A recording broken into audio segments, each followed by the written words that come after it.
Jihadhari na hii topic.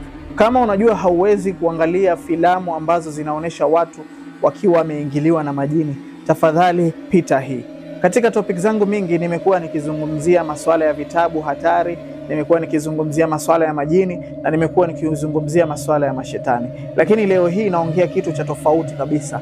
Naongea kuhusu a ritual, naongea kuhusu tambiko ambalo lilikuwa na maarufu sana katika maeneo ya Uarabuni na Afrika Kaskazini. So hili tambiko lilikuwa linajulikana kwa jina almaarufu kama Zar. So Zar, it was the most common ritual in Middle East and Northern Africa. Na hili tambiko lilikuwa linatumiwa kutoa majini, lilikuwa linatumika kwa watu ambao ni wenda wazimu, lilikuwa linatumika kutibu wagonjwa. Tambiko lenyewe lilikuwa linafanywa hivi. Ilikuwa inabidi uingiliwe na jini. Na before hawa wasomi wakuanze kukusomewa na kuambia lazima ndio upone, lazima uingililiwe na majini. So tambiko lenyewe limejulikana kwa almaarufu kama Zar. So hii Zar inafanyika sana, na mara nyingi sana utaona watu wakipiga ngoma, watu wakikatika.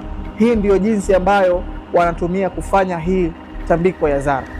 Na Zar ni haramu, na Zar imekatazwa na wanachuoni wengi. Yaani tambiko lolote linahusiana na wachawi, kwa sababu kuondoa uchawi, mtu hatibu na uchawi, au tiba yoyote ile. Hakuna mtu ambaye anapaswa kutibu kwa uchawi, aidha utibiwe na matibabu ya kawaida au matibabu ya kisunna kama vile rukia.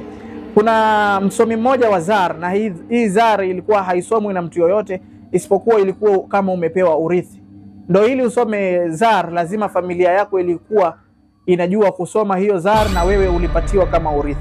Kuna mama mmoja ambaye alikuwa ni msomi wa hiyo Zar, na alikuwa ni mojawapo ya wale ambao walikuwa wanafanya hayo matambiko ya Zar. Huyu mama anasema katika kazi zake ngumu ambazo alizopewa, alikuwa anawatoa mandugu watatu majini. Anasema hajawahi kukutana na majini sugu kama hizo, na anasema katika kazi yake alipata challenge sana katika hiyo kazi. Anasema kwamba alipomaliza hilo tambiko, wale mandugu walienda nyumbani wakaanza kuchinjana wao kwa wao. So tahadhari. Na watu wengi wananiambia, wewe unaambia watu hizi vitu na wewe unajua kwamba wataenda wakajaribu. Hakuna mtu yoyote anaweza kuisoma Zar. Nasikia?